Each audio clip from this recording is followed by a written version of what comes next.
Viime viikolla nähtiin ohjastajan vapaapäivässä, kun tuo mies tuossa otti Tammi Tammisen johtamisohjeita vastaan ja aivan kohta nähdään, että miten Tammisen prinsiipit oikein puree hevosten kohdalla. Tammi, nyt ollaan meidän pukukopis. Miltäs täällä näyttää? Saako näihin yhtä hyvä kontaktiko pelaajia?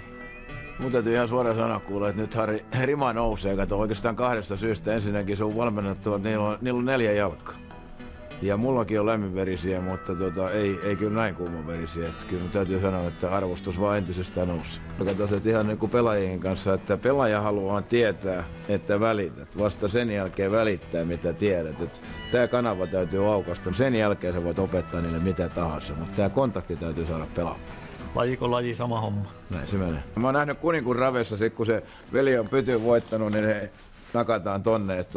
Kiitoksia hienosta päivästä. Kiitos. Tervetuloa meidän stadionille ja näissä merkeissä tsemppiä kaikille. Harri Koivunen on Suomen paras ravivalmentaja. Harri on johtajana erittäin mukava, kiltti. Jotkut asiat sit vähän katsoo läpi sormia, että kyllä sitä parannettavaa ainakaan vähän on. Todellisuudessa sä johdat sun omalla persoonallisuudella. Kehitä sitä ja vielä kerran jengin seuraa. Laatu, keskittyminen, intensiteetti ja menoksi. Veljet, nyt on se momentum. Mennään sinne auton taakse. Take the shortest way. Take the lead. 2 kierroksen paine. Keep it simple, stupid. Ei muuta, veljet, radalle. Mitä?